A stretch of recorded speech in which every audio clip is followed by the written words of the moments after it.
जी तो नाजरीन अभी हम ये हमारा शारदा जो व्यू पॉइंट है उस एरिया में हमारे यहाँ बोटिंग का भी सिस्टम है और टूरिज़्म जो टूरिस्ट आते हैं वो यहाँ पे रुक भी सकते हैं।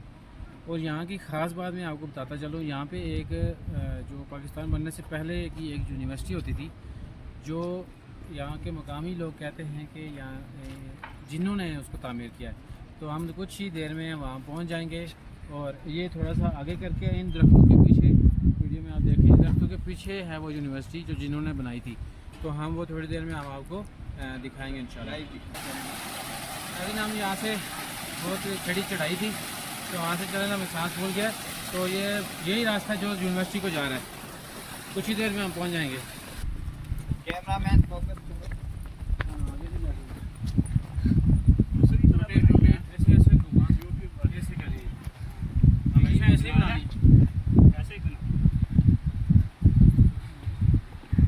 आप ज़रा बताएं भी ना नाजरीन। ये अभी हम यूनिवर्सिटी की तरफ रवाना है और चढ़ाई करते हुए हमारा तो सांस फूल गया।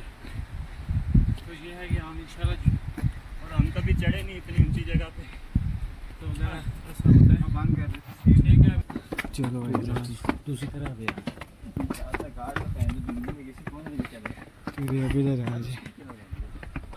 तो कौन जानता है। और ये जो नाज़रीन आप देख रहे पत्थर सारे, ये सब जिन्होंने लगाए हुए हैं। हमें बोला भी नहीं जा रहा।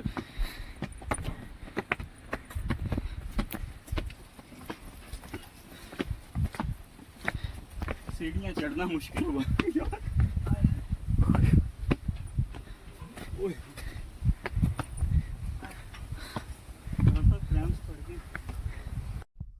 जी तो नाज़रीन हम उस टेंपल और उस यूनिवर्सिटी जो हमने आपको थोड़ी देर पहले बताया कि जो जिन्होंने बनाई थी, उस जगह पे हम पहुंच चुके हैं। तो इसकी बेसिक अगर मैं आपको हिस्ट्री बताऊं तो ये नीलम रिवर पे अराउंड 10 किलोमीटर जो डिस्टेंस है LOC से उस पे वाक़ है। और 30 किलोमीटर कुपवाड़ा जो इंडियन सेक्टर है उससे ये इतने दूरी पे है। ठीक है, जो बेसिकली एम्पर अशोका था उसने 273 BC अगर जाके बैकवर्ड हम देखें जो उसकी हिस्ट्री थी, इंडियन एम्पर था, उसने इसको बनाया था जो सब कॉन्टिनेंट में बहुत मशहूर था। एक तो उसमें ज़्यादातर क्या होता था कि बुद्धिस्ट होते थे, जो कि इसने यूनिवर्सिटीज़ भी बनाई थी और इसको भी यूनिवर्सिटी की शक्ल दी थी। ठीक है, और यहाँ पे जो यूनिवर्सिटी बनी है इसी तरह की उन्होंने लद्दाख में, हिमाचल, तिब्बत और नेपाल में भी बनाई थी। ठीक है, बेसिक हिस्ट्री इसकी ये है। और यहाँ पे मोस्टली वो वर्शिप्स वगैरह करते थे और अपना जो उनका इल्म था वो यहाँ पे आके उनको पढ़ाया जाता था। और यहाँ पे अगर आपको आर्किटेक्चर पुराना दिखाया जाए तो वो आप पत्थर देख सकते हैं कि कितने बड़े बड़े पत्थर और उस दौर के लगे हुए हैं, बहुत ही बड़े और नफासत से उन्होंने लगाए हुए हैं ये। अच्छा नाजरीन, यहाँ पे शारदा की बेसिक अगर मैं हिस्ट्री आपको बताता चलूँ कि बेसिकली शारदा पहले इंडिया का पार्ट था। तो ये वाला जो पार्ट है यहाँ पे हमारी पाक आर्मी ने उनसे छीना थ्रू, मतलब जब इनकी जंग हुई, तो जब इन्होंने जंग हुई तो हमारी फ़ौज ने यहाँ पे कब्ज़ा कर लिया, मतलब उनसे छीन ली। तो हमने जब नीलम वैली में बहुत पहले हमने आपको दिखाया था इनिशियली कि जब इंडियन सामने से जो उनका जो एरिया शुरू होता है वहाँ पे उन्होंने लिखा हुआ है चलो शारदा। बेसिकली चलो शारदा उनका कहने का मकसद ये है कि वो अपना ये वाला शारदा अपना पार्ट समझते हैं।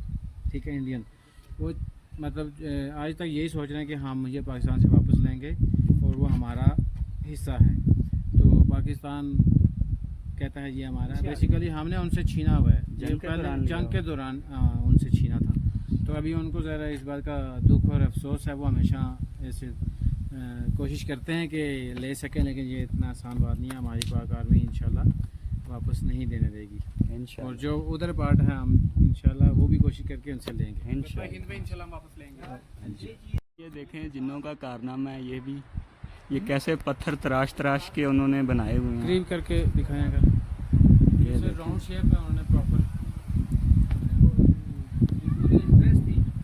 ये इंटरेस्ट है यूनिवर्सिटी की। और ये प्रोफेसर रूम था, ये भी मैं आपको विज़िट करवाता हूँ।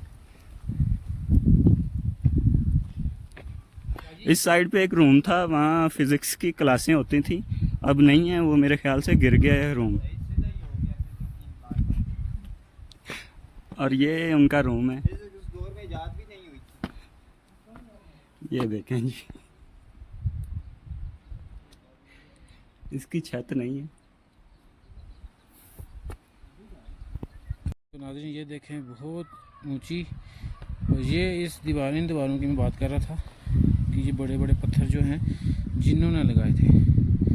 इसकी जो फेमस होने की जो है एक वजह शोहरत इस यूनिवर्सिटी, इस टेंपल की।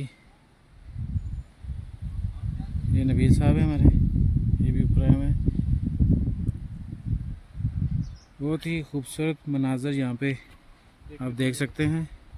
नीचे अभी तो माशाल्लाह काफ़ी आबादी हो चुकी है इर्द गिर्द।